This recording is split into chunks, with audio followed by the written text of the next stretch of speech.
Hola amigos y amigas de Misión Lectura. El día de hoy tenemos un programa especial. Estamos reunidas con Jennifer Díaz, la gran Jennifer Díaz. Ella es narradora, escritora y creadora de una línea de libros artesanales llamada El Libro Objeto. Así que el día de hoy nos acompaña Jennifer y estamos muy contentas de tenerte con nosotras el día de hoy. Muchas gracias, Misión Lectura, por la invitación. Yo feliz para compartir todo lo que mi corazón lector trae para el público que escucha una entrevista para hablar sobre no solamente libros, sino todo el universo que va más allá de este texto. Bueno, yo cuando tenía 16 años recibí mi primer libro, a los 16. Cuando yo estaba en el colegio recibía grandes libros donde en un libro bruño gigante tenías ahí tus pequeños textos. Entonces ahí leías tus pedacitos de historias que si tú querías profundizar en un libro, pero, o sea, si librerías habían pocas y bibliotecas aún menos. Entonces eso era lo más cercano a la literatura que tenía y odiaba leer, lo detestaba. De pronto tenía a mi hermana la malvada que me regaló un libro, Mi planta de naranja lima, y yo, por amor a ella, porque bueno, la más malvada de mi familia me ha regalado un libro, dije, bueno, lo voy a leer. Y si han leído Mi planta de naranja lima, sabrán que es el libro más lacrimógeno que pueda existir.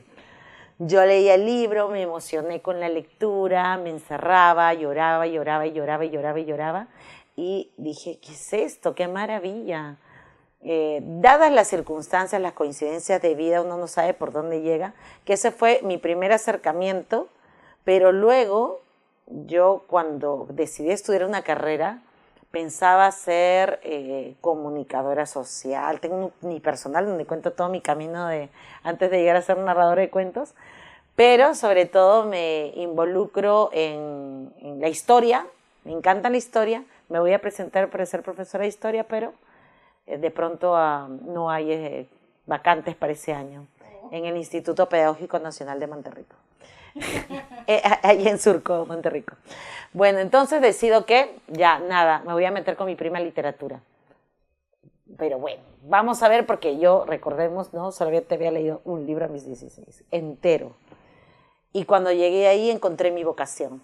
La profesora increíble que me tocó en Introducción a la Literatura nos encantaba con cada una de sus historias y yo dije, esta es mi carrera. Gracias al espacio y con la gente que me involucré allí, todas mis compañeras, es que yo me hice una amante de la lectura, empecé a generar un hábito de lector y luego me hice lo que diría Julio Ramón Ribeiro, ¿no? Un atesorador de libros. Ya luego iba a Grau, que en ese tiempo, antes de que existiera Amazonas, y buscaba los libros porque, claro, esta profesora nos decía los originales, mientras más ácaro tienes, es mejor. Y yo iba a buscar mis libros así, ¡buah! Salía, ¿no? Y el polvo. Tenía mi primer libro de la Ilíada, de la Odisea, entonces eran como los descubrimientos que para mucha gente ahora diría, para eso lo lees en el cole. Sí, pero en esos tiempos leías pequeños extractos o argumentos, entonces tener tu propio libro. Luego venían las colecciones periodiqueras y ya la fascinación fue alucinante, ¿no? Hasta donde nos encontramos. Qué interesante, sí. Me parece sumamente interesante lo que dices, buscar el corazón lector a los 16 años. Tu primer libro es una cosa realmente impresionante, pero mágica, ¿no? Que te abrió el mundo de posibilidades que de repente no conocías. Y luego vamos al corazón narrador, que apareces en la animación. Sí. Yo te conocí narrando en una escuela y me encantó cómo lo trabajas. Eso de la narración para ti, ¿cómo crees que la narración se involucra en acercar a lectores? O sea, acercar a alguien que de repente no ha leído y acercarlo por el mundo de la narración. ¿Tú crees que se podría hacer? ¿Cómo lo manejas? Bueno, claro que sí. Mira, para hacer el viaje del lector al narrador, es que yo hago un camino bien interesante. No he sido profesora de comunicación, terminado como licenciada en educación secundaria en la especialidad de lengua, literatura y comunicación. Ya esta era la carrera y salgo para enseñar a escuelas, pero yo desde chica hice una conexión que qué pasaba con mi vida o mis ganas, qué quería hacer yo cuando era niña. Yo recuerdo que sentaba a mis compañeras de colegio y en ese entonces yo creo que también muchos lo han hecho, que contabas historias de terror. En tu colegio, no había medios celulares, nada te interrumpía y entonces en el recreo te reunías en un espacio y contabas. Y siempre hay una historia repetitiva en todos los colegios de Lima, del Perú, del mundo. La historia de la monja sin cabeza. Entonces siempre se cuenta en el colegio que antes hubo un estudiante, una profesora, lo que fuese, y que perdió la vida y bueno, siempre hay una historia macabra de la escuela. Y yo esto la escuchaba, la repetía, la conversaba, la contaba con mis compañeras y esto ha sido como una conexión. La primera vez que yo fui a ejercer mi curso como maestra, o sea, súper bien en el colegio donde estuve, pero cuando hice un cambio de colegio, llegó a un colegio donde los chicos no leían, no nada. Antes pude haber aplicado todas mis técnicas propias del Instituto Pedagógico Nacional de Monterrico, pero ahora ya no tenía ese apoyo porque estos chicos eran duros y difíciles, ¿no? Era un colegio privado en La Victoria que era complejísimo. Y yo llego a la Feria del Libro buscando el libro maravilloso que me ayude a conectarme con mis estudiantes, así, por acá, por allá. Encontré un par de libros, dije, bueno, me amaneceré leyendo estos libros porque salía frustrada. Y fue cuando llegó la mano, ¡wow! Escucho en ese momento en la sala tal, narración de cuentos. Y me voy directamente así, porque en ese tiempo la Feria del Libro no era la bestialidad que tenemos ahora, ¿no? Que va demasiada gente, ¿no? Ahí casi que nos suplicaban, vayan a la Feria del Libro. Entonces yo iba y caminaba tranquilamente y de pronto me acerco a la sala tal y veo, ahí está este narrador francés con el guitarrista, él contando, algunas personas sentadas, yo me siento ahí y me quedo sorprendida. Acababa de descubrir la pólvora y yo decía, yo esto lo hacía cuando estaba en el colegio y mira con música y cuenta cuentos y todos están sentados escuchando. Dije, es muy extraño esto. Bueno, me quedé petrificada ahí y planifiqué mi sesión regresando a casa. Al día siguiente empecé con un papelote en la pizarra. Chicos y chicas, déjenme contarles una historia. Y me dijo que volteaban a ver, ¿y esta qué? Y yo empecé conectando con la pareja de dos enamorados, de dos zonas, de dos barrios difíciles, que se habían enamorado, pero el jefe del barrio tal y del tal se iban a pelear y no dejaban esta relación. Entonces venían los familiares, que eran los primos, sacaban sus chairas, todo sucedía en una pollada. Y mezclamos todo y todos los chicos atentos estudiando porque había llegado a su lenguaje. Y luego les digo, bueno, esto que pareciera una historia común de la vida real, ya ha pasado hace muchos años atrás con un libro llamado Romeo y Julieta. Y tal, y empiezo la conexión con ellos. Y me di cuenta que allí, con esa conexión y ese vínculo generado con ese grupo de estudiantes que no ataban ni desataban con la literatura, había encontrado un aliado. Y al día siguiente, cuando vine a dictar mi segunda clase, fue como la estocada final, porque yo entro y tengo a todos sentados mirándome y diciendo, Miss, ¿y ahora qué va a contar hoy? Entonces, eso para mí fue la gloria. Dije, ya, yo creo que aquí está la piedra filosofal. Vamos entonces por ella. Y seguí con la exploración de la narración oral. Ya luego de esto, tuve 2 colegios más de los que me fui y dije, no, yo tengo que dedicarme y contarle a muchas maestras que como yo, frustradas o con mucha ilusión al inicio, pero luego la frustración es inminente, que tienes que narrar cuentos. No sabes el vínculo maravilloso que vas a generar con tus estudiantes y las ganas que van a tener de poder compartir ellos una historia, ¿no? Eso sería lo fascinante. Interesante, sí, la verdad es que sí, porque se crea un vínculo de afecto entre, ¿no?, la historia, tú y la persona que te escucha. Justamente dentro del trabajo que hacemos, vamos a talleres con profesores, profesoras, y siempre lo que aconsejamos es eso, ¿no?, que narremos, conversemos, narremos el cuento, vivamos la historia, ¿no?, para que ellos puedan.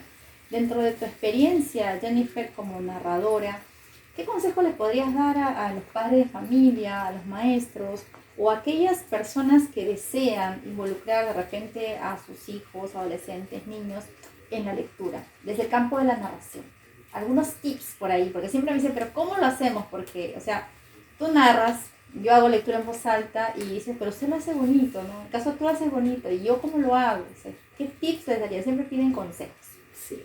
Cosas básicas, así, como un curso express súper rápido. Número 1. Tu voz es encantadora.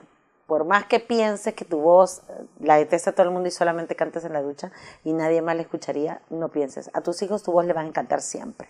Nunca hagas la comparación de pensar que un video en el celular va a ser mejor que tu propia voz contando una historia, ¿no? Leerles y leerles. No necesitas hacer lectura interpretativa con la voz y tal.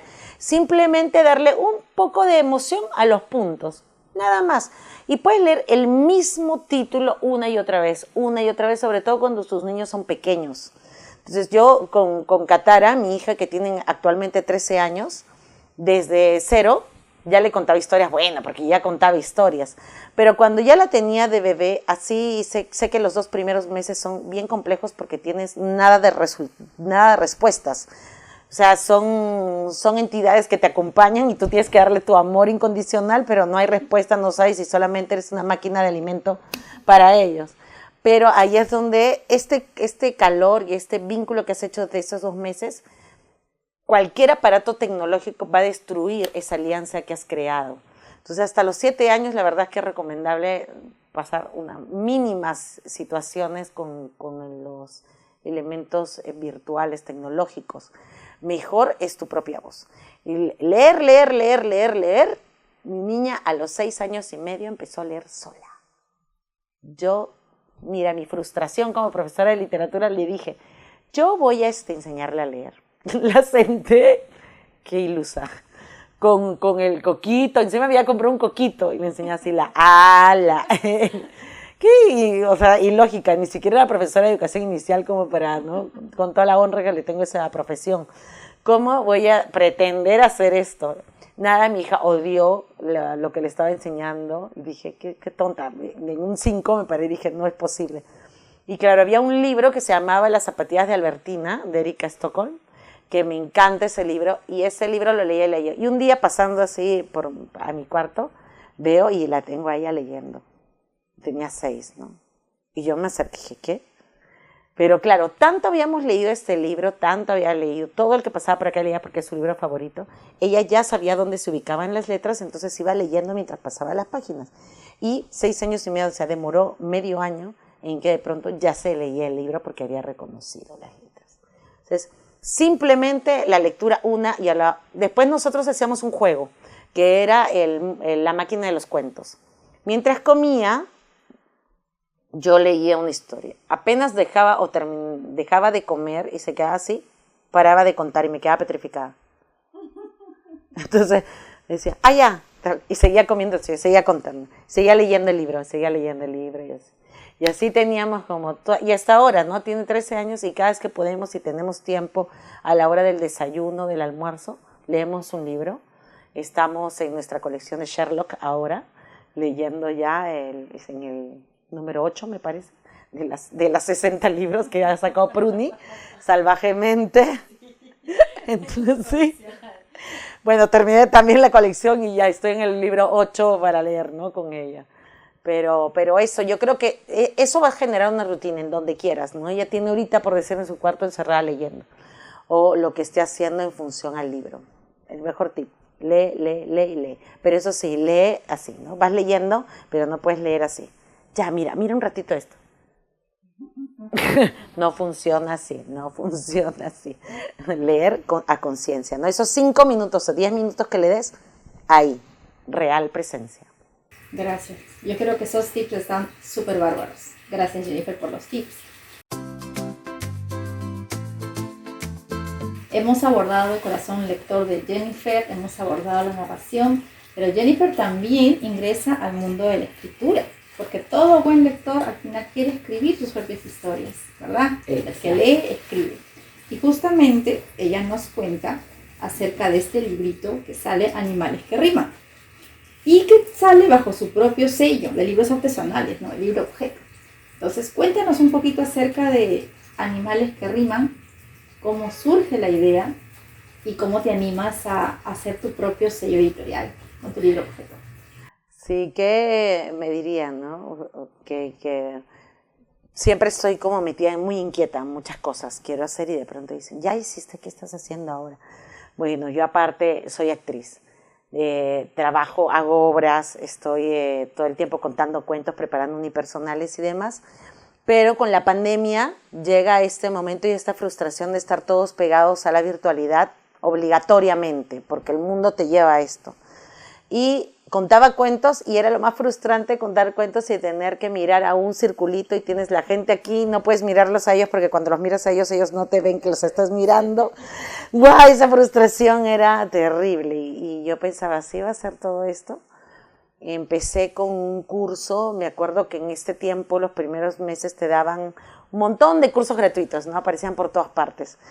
Y por allí llegué a un curso llegó una publicidad para mí sobre escritura creativa, sobre una maestría. Y dije, bueno, hay gente que durante la pandemia cae enferma, está encerrada, le están pasando muchas cosas, yo me meto a hacer una maestría. Oh, mira qué linda esta chica, ¿no?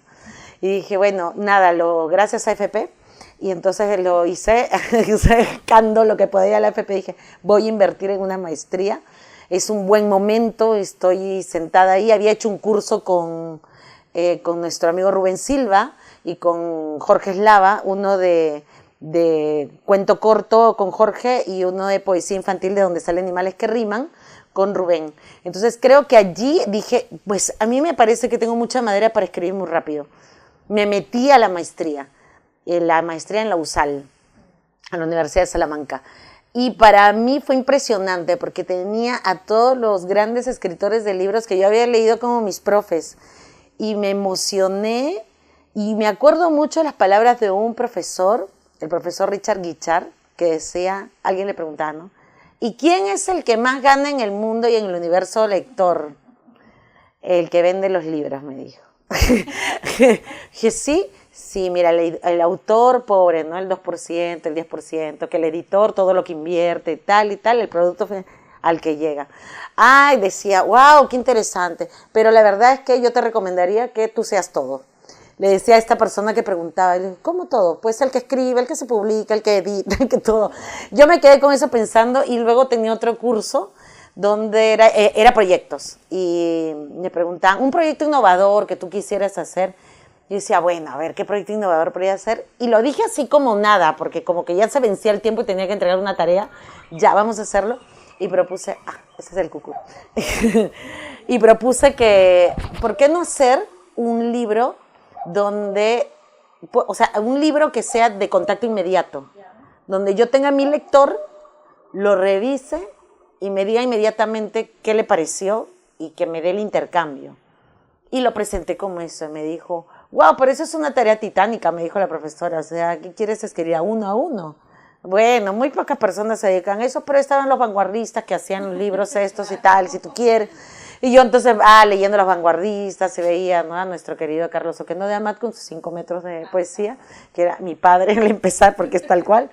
Y empecé a llenarme de todos esos escritores. Hice unos cursos de escritura creativa, hice unos cursos de escritura caligráfica, hice unos cursos de encuadernación y cuando terminé la maestría dije, ¿por qué no hacer los libros? Pensaba, ¿no? Me quedé con la historia de Guichard y decía, sí, ¿por qué no? Entonces empecé a trabajar sobre este libro, que es Animales que riman, porque había sido un finalista, porque ya estaba editado, solamente necesitaba lo gráfico. Y empecé a trabajar con él con un método bastante sencillo que era el acordeón. Y me empecé a especializar en cada uno de los tipos de encuadernados. Y dije, y tuve una participación en un encuentro de escritores de microrrelatos y libros artesanales, experimentales en la Feria del Libro. La Feria del Libro casi que ha sido mi guía. Me encontré ahí a mis profesores, estos que había tenido de los autores, los tenía en esta feria allí. Tenía a varios de ellos como grandes representantes y contándote, wow, la maravilla, Raúl Brasca, que para mí es un tipo impresionante, un argentino que cuenta microrrelatos increíblemente. Y luego escucho a una chica, Paloma Díaz, que también es una escritora de microrrelatos, y que trae una gente en Chile que hacen libros objetos. Y yo los veo y digo, me enamoré, fue así, amor a primera vista, y dije, imagínate que tu libro ya no es un libro que tú abres comúnmente, ¿no? Sino que tu libro se abre así y tú lees así. Y yo cuando vi un libro así dije, ¡ah! Y yo empecé a leer y dije, imagínate si un chico o una chica que odia la lectura como yo lo odiaba a mi infancia, y no hasta los 16 porque por un trauma con mi hermana lo leo, pero alguien así lee un libro así y te dice, ¿eso es un libro? Sí, es un libro, lo puedes leer. Hay otro contacto desde lo táctico, y digo, ¡ay, qué genial! Voy a pensar en esto en serio. Entonces trabajé en Animales que Arriban desde una edición muy sencilla. Me acuerdo que mi hermana lo vio y dijo, ¿qué es esto? Yo estaba allí todavía pegándolos, hacía así, le ponía stickers encima, ¿no? Antes de imprimirlos como tal. Yo los tenía letra, ya por eso, porque había hecho mi curso de caligrafía, entonces los escribía. Tal, y mi hermana dijo, ¿qué es esto? Y le dije, mira. Y le leí un par de poemas y me dijo, te lo compro. Y yo, ¡ay, mi primera compradora! Me emocioné. No, y dije, porque eres mi hermana, seguro, ¿no? Por eso me quieres. No, me dice, es impresionante, está lindo, se lo voy a regalar a mi hija. Y entonces empecé a prepararlos. Y se lo mostraba a alguien por allí, amante de la literatura. Y me dice, me encanta. Y así. De pronto aparecía en alguna feria donde decía, bueno, tengo 2 propuestas de libro. Voy a empezar a crear más. Y tenía microrelatos hechos en los talleres. Tenía mucho material escrito durante mis cursos de la maestría, revisados ya por mis maestros. Y dije, bueno, ¿por qué no empiezo con este trabajo o con algunos autores que ya son de libre uso en su material? Entonces empecé a hacer pequeñas fórmulas de cómo acercar. Y en uno de los festivales de narración oral empezamos con la feria de los libros hechos a mano. Y fue impresionante la acogida que tuvo en su primer tiraje. Y después ya aparecimos como los grandes en la feria del libro. ¡Tarán! Mis padrinos, la feria del libro, de pronto ahí estaba en medio de la distribuidora Heraldos Negros. Entonces ya para mí fue muy emocionante este camino, ¿no? Sí. Poco a poco los sueños se van logrando. Acá tengo Trapitos al Sol también. Diré que lo he leído en uno de mis talleres y es muy, muy, ¿cómo se puede decir? ¿Te identificas con los trapitos? Trapitos al sol, no los trapitos al aire, trapitos al sol. Y sí, o sea, es otro tipo también de encuadernado, como dices, ¿no? ¿Y qué tal? ¿Qué tal fue toda la experiencia, aparte de haber estado en la feria? ¿Sientes que somos un público que puede acceder a este tipo de textos? ¿Falta más educación? Creo que le falta a la gente paciencia para explicar los materiales y en general lo que tienes en medio. El mundo está tan acelerado, todos estamos corriendo en todas nuestras actividades, que no tenemos el tiempo de detenernos simplemente a disfrutar de un libro del que sea. Yo me acuerdo que he pasado mucho tiempo, así como pasaba en Grau, lo pasaba en Quilca, lo pasaba en Amazonas, yendo a conversar con algunos de los libreros, ¿no? Ahora ya Amazonas ya está muy comercial también. Y llegas, pero encuentras por ahí algún librero de antaño, de estos que te sientas y le preguntas y te cuenta, mira, esta edición de tal año, y luego esta edición, toca la textura, toca la portada y tal. Y ese intercambio, esta persona probablemente pueda pasar una hora conmigo conversando y no necesariamente le voy a comprar algo y tampoco se frustra porque no le compre algo, porque él sabe que en el medio también necesitamos estos agentes que ahora aparecen como unos grandes aliados, los mediadores de lectura. Entonces yo he involucrado un poco la mediación en este aspecto con estos libroobjetos. Yo creo que el público sí puede acceder a estos libros, como puede acceder a todos los libros que quisiera. A ver, un pollo a la brasa te cuesta 70 soles y en un 5 se te va, y mucha gente no sufre para ir a comer en la calle, ¿no? O el que fuera a invertir en esto que se va. Pero así como decía hay una página que sigo hermosa sobre las propuestas literarias. Tú dices que así como el fast food y la comida, también existe el fast book. Entonces tienes un libro muy sencillo que ves en un kiosco o que lo encuentras por ahí que te cuesta, no sé, 5 soles y que te parece, ya te volviste el gran lector porque has involucrado 5 soles en tu lectura, pero es algo que hiciste así, no te dio ninguna emoción porque todos los gráficos ya los has visto en una película o en una serie y no te ha sorprendido más de lo que ya tienes. Pero de pronto te encuentras con un libro donde su textura es otra, donde te detienes y la persona amablemente te cuenta por qué razón se ha creado un libro así. Si tú te tomas el tiempo y lo escuchas, pues quién sabe que te sorprenda lo que tiene que decirte. Y si tú como vendedor de libros también te das el tiempo de explicar el material que tienes, pero no desde el mercader, sino desde el apasionado por la literatura, te tomas el tiempo de explicar, yo creo que podríamos generar un público lector. Sin embargo, claro, el tiempo nos tiene así. Somos muy acelerados y yo me he sorprendido que en esta feria que te contaba que he estado en Moquegua, que hay mucha gente que allá, encima, si acá en Lima tenemos, pero sufrimos también de no tener tantas bibliotecas, allá no hay. Y cuando ves una feria de libros tienes a muchos padres y madres invirtiendo en libros que podrían ser para ellos libros poco comunes. ¿Y por qué si podría comprarme uno de esos libros que están en remate? ¿Por qué invertiría en un libro como este? Porque me voy más allá del universo, ¿no? No me quedo en este pequeño planeta, sino voy más allá. Y digo, ¿por qué no tener un libro diferenciado donde mi niño ha abierto grande los ojos cuando le he leído uno de los poemas, ¿no? Y se ha quedado muy emocionado, se ha reído muchísimo? Dice, ¿por qué no? Si con otro libro no hemos podido tener el interés, tal vez con este sí, y se abran los mundos de la sorpresa, de esos ojos brillantes cuando no solo escuchas una historia, sino también descubres un libro diferente. Adentro de este libro acordeón, que es Los animales que riman, que este libro le quiero muchísimo. Acá tengo un poema que me gusta mucho, es muy divertido, aparte porque todos estos poemas son historias, ya que soy narradora de cuentos. Un ropero que no sabía que quería un perro, se llama el poema. Del cielo cayó un ropero, mi madre se lo encontró. Le gustó lo que había dentro, pero nada le quedó. Muy molesta le dio una patada, el ropero voló por el cielo. Cayó en manos de una anciana que solo quería un sombrero. Ella se marchó agradecida, el ropero solito se quedó. Lloró un largo rato, nadie venía en su auxilio, mojó un traje y los zapatos que más tarde tendrían frío. Luego apareció un perro que miró al ropero con felicidad. Se acurrucó arropadito dentro y el ropero conoció la amistad. Juntos se fueron volando, con pantalones, blusas y sacos. El ropero tenía al fin un amigo y el perro nunca más tendría frío. ¡Oh, qué bonito! Animales que riman de Jennifer Díaz. Excelente, gracias Jennifer por contarnos este poema del ropero que quería un perro y no sabía. No sabía que quería un perro, que es lo que pasa con el ser humano. Algo que de pronto no sabías que querías y cuando aparece y llena ese espacio vacío, ya no puedes vivir sin él. Qué bonito. Jennifer, dentro de tu faceta multifacética que tienes, muchas facetas, también eres actriz. En tu experiencia como narradora, como maestra, ¿no? Los espacios que estás generando, ¿cuál crees que sea el problema que tenemos en la educación? Es que a veces no leemos textos dramáticos en la escuela, ni tampoco vamos al teatro.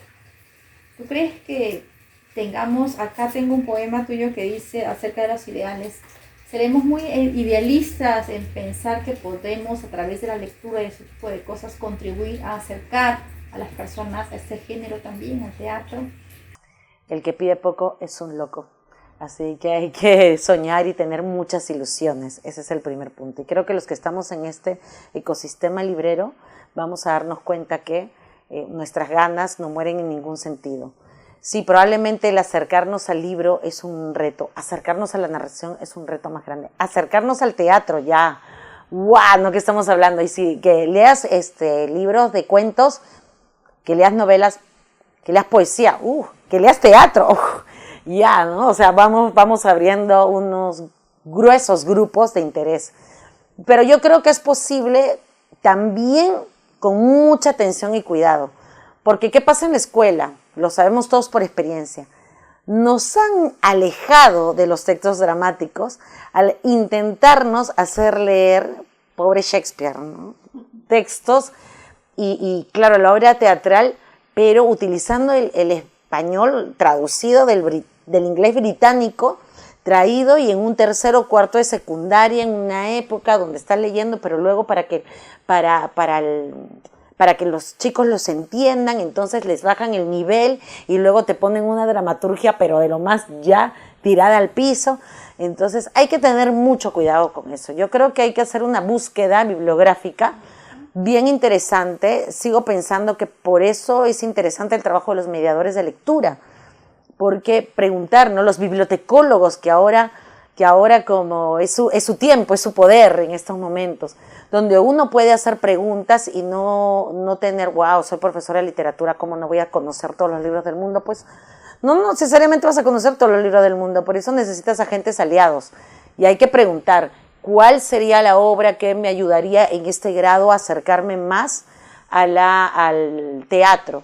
Yo ahora estoy dirigiendo un grupo de teatro infantil, el colegio Das Gute Haus, un colegio en Surco. Entonces, Ñacatita, que es una obra costumbrista de Manuel Asensio Segura, probablemente estos chicos ni siquiera entienden el meollo de Ñacatita cuando hemos empezado. Ahora que lo están interpretando, entienden lo que era una búsqueda en aquellos tiempos, ¿no? Las mujeres, cuál era el deseo máximo de una mujer, cuál era el deseo máximo de los hombres, y discutimos sobre eso, chicos de 8º grado.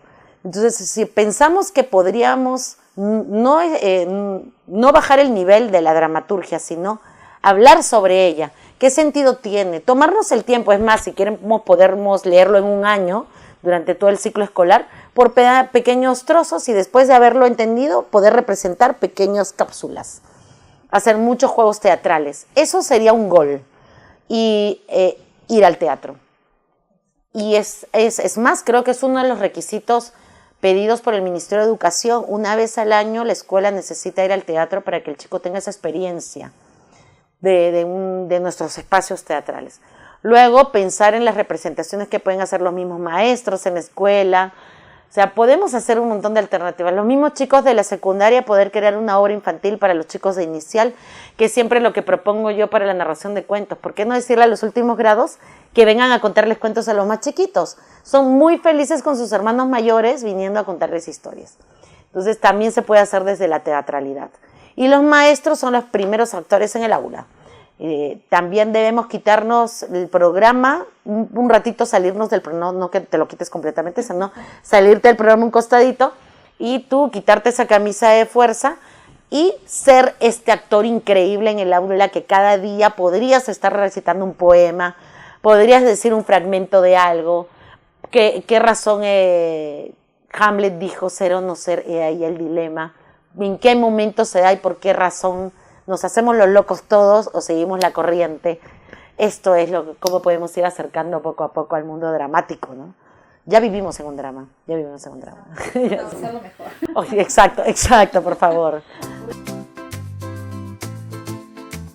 Uy, y justamente a eso vamos al otro punto, el recomendaciones. Por ejemplo, pedir o recomendar como fórmula mágica un libro que nos funcione, eso está un poco, sabemos que no funciona.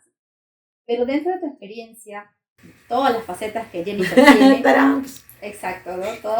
Sacas un conejo de sombrero por todas partes. ¿Cuál, algunos textos que podrás recomendarnos a los maestros, padres, familias, público que nos ve, que podamos de repente iniciarnos en este proceso? Porque tú tienes el don de la lectura desde los 16 años. Algunos lo tienen de repente de más adultos, otros de repente recién lo están buscando. Entonces, algún texto que tengas cariño y que puedas compartirlo con los amigos que nos ven en Emisión Lectura. Bueno, hay un libro que siempre recomiendo a los maestros, sobre todo, para aquellos que quieren romper un poco el parámetro que tenemos al enseñar, al poder divertirnos. Tiene un montón de juegos dentro. Se llama La gramática de la fantasía, de nuestro amigo Gianni Rodari. ¿Por qué? Porque esto es un juego continuo. Gianni Rodari tiene, aparte, unos buenos libros, uno puede jugar con ellos, así como está el maestro Gianni, está mi favorito, Roald Dahl, con su libro Las Brujas, con Charlie la fábrica de chocolate, pero me encanta cuando yo voy a un colegio y les digo, les voy a contar un cuento de Roald Dahl. ¿Quién es? Seguro no, todos saben quién es Roald Dahl. No sé. Sí, el que escribió Matilda. Ya sí, Charlie la fábrica de chocolate, Charlie el ascensor de cristal, pero hay un libro fabuloso que me encanta que se llama Las Brujas, Lo has visto, aparte que también están casi todos grabados, están en películas, pero lo mejor es leerte el libro. El comienzo de Matilda en el libro es maravilloso y me encanta. Entonces son los destructores de todas las gramáticas posibles y los creadores de mundos fantásticos. Y yo creo que si nosotros vamos de la mano donde rompemos el pensar que toda la literatura necesita tener valores, cada vez que me piden, Jenny, por favor, ven a contar cuentos a este colegio, pero que sean cuentos con valores, con mensaje, por favor. No, qué pena que esta chica no cuenta cuentos con valores. Digo, todos los cuentos traen su valor inmerso, dependerá a qué le denominamos un valor al lector, ¿no? Y si yo le digo por pieza, mira, tienes que pensar que la moraleja es esta, entonces estoy quitándole la libertad de poder identificar como quiere el libro, que ese es uno de los amores más maravillosos que tenemos con la lectura, ¿no? La libertad también de la interpretación. Y yo creo que si vamos con esta línea y esta línea, perfecto. Luego hay El placer ausente. Este libro, que lo he leído, buenísimo, me encanta su experiencia, porque él muy humano te cuenta su experiencia como padre, o sea, la experiencia del escritor, no necesariamente de Jorge Eslava, sino de un escritor que habla sobre eso, ¿no? Esa experiencia como padre, sus relaciones con la maestra, cómo hablar de los libros sobre la muerte, pero desde su experiencia en una anécdota. O sea, me gusta muchísimo este libro, yo creo que es un buen libro. Bueno, dentro de mis recomendaciones lectoras está Haruki Murakami, con su libro ¿De qué hablo cuando estoy escribiendo?, que me encanta. El libro también sobre escritura de Stephen King, Mientras escribo se llama, que cuenta sobre su vida y sobre cada uno, si te gustan mucho las historias de suspenso, cuenta cada uno de sus pasos y cómo el pobrecito no tenía ni para comer y escribió su primer libro, lo envió y una versión que había hecho de un libro lo lanzó al tacho, dijo no me gusta, se fue a trabajar en un comedor. Cuando regresa la mujer que era escritora también, le dijo, ¿pero qué te pasa? Este libro es genial. Y era Carrie. O sea, me pareció increíble su historia. Me encanta ese libro. Pero acá tengo unas joyitas que a veces me he encontrado en las ferias, ya sabes. Y está este libro que me encanta. Alonso Cuento me encanta porque es un novelista bien telenovelero. Y todas sus historias me gustan. Pero aquí tiene él este libro que se llama Valses, Rajes y Cortejos, de Pisa, me parece. Y este libro tiene una que otra historia sobre las clásicas costumbres que tenemos los limeños o frases que tenemos los limeños. Por decir, acá hay una... ¿qué significa ser figuretti? ¿Qué significa valió la pena? Que siempre es lo que decimos nosotros como referencias, o de dónde proviene. Entonces te hace como bien sencillo y bien práctico en una hoja y media cada una de las historias. Después, que yo amo el microrrelato y amo las historias cortas y microficción, todas el cuento corto, relatos cortos, porque son de fácil acceso para jóvenes, sobre todo para adolescentes.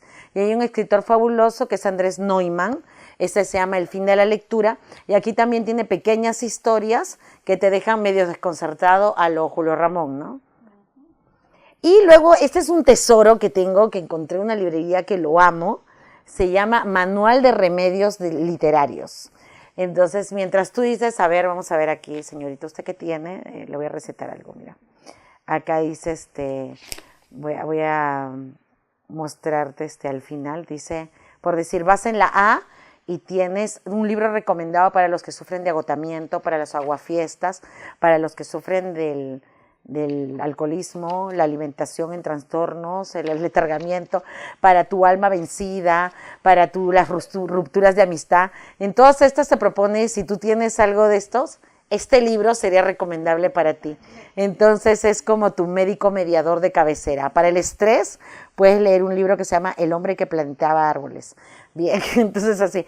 Para el estreñimiento puedes leer el libro Shantaram de Gregory David Roberts. Ya, me encanta eso, ¿no? Si tienes crisis de identidad, hay un libro que se llama La metamorfosis de Frank Kafka. Y así tiene por cada uno en vocabulario de todo lo que te pase, es el libro del Manual de Remedios Literarios de Ciruela. Ciruela tiene unos libros fabulosos también en su edición. Me gusta mucho, aparte esas texturas. Toca la cinta. Y tú también como maestro, como padre, madre, como niño, niña, adolescente, escribe tus memorias, ten una agenda, trabaja con tu letra linda, escribe lo que quieras. Como James Joyce te diría, sin signos de puntuación, sin comas, escribe como te dé la gana y luego al final lo lees. Y quién sabe que por ahí tengas un texto maravilloso para compartir, porque aparte del amor que tenemos que tener a la lectura, también volvamos a la escritura, que eso sin querer también te lleva por un camino de aproximarte aún más a este universo de las letras. Y bueno, luego lee lo que te dé la gana, lee el horóscopo si quieres, pero lee con entusiasmo y emoción lo que leas, pero siempre recuerda como en la comida que decíamos antes, poco a poco va a ir mejorando también tu gusto, ya no todo es la carretilla, también es, ¿no? Es el gourmet, hasta para la lectura. Tómate tu tiempo de leer, nada más. Bueno, gracias Jennifer por este momento y bueno, ya estamos llegando al cierre, de verdad que estamos con mucha energía, estamos al tope, las recomendaciones, tus libros objeto, de verdad que son lo máximo, así que tus palabras finales para los amigos de Misión Lectura. Bueno, Misión Lectura, muchas gracias por este espacio, gracias por tomarte el tiempo también de ver esa entrevista, trata de tomar algunos apuntes sobre esto. Y lo más importante, como diría Borges, que la lectura debe ser un acto libre, ¿no? Sin obligaciones. Si no te gusta, deja el libro y continúa con otro. Pero siempre que tu corazón lector llegue y que seas tú un vínculo también para generar el amor a la lectura sin presiones. Todo libre y en acompañamiento. Hagamos del acto de la lectura un acto de amor. Gracias Jennifer y dinos, ¿dónde podemos ubicarte? ¿Dónde podemos acceder a estos hermosos libros objeto? Acá tengo el otro, ¿dónde está? Escondido. Aquí está el otro, y tienes varios, porque yo me acuerdo en una feria que nos hemos encontrado, y tenías varios, o sea... De todo tipo y toda encuadernación. Cuéntanos, ¿dónde clicamos? Bueno, libroobjeto.perú, en Instagram, en Facebook Libroobjeto, así Libroobjeto con una sola O. Esta es mi línea editorial de libros artesanales, Libroobjeto.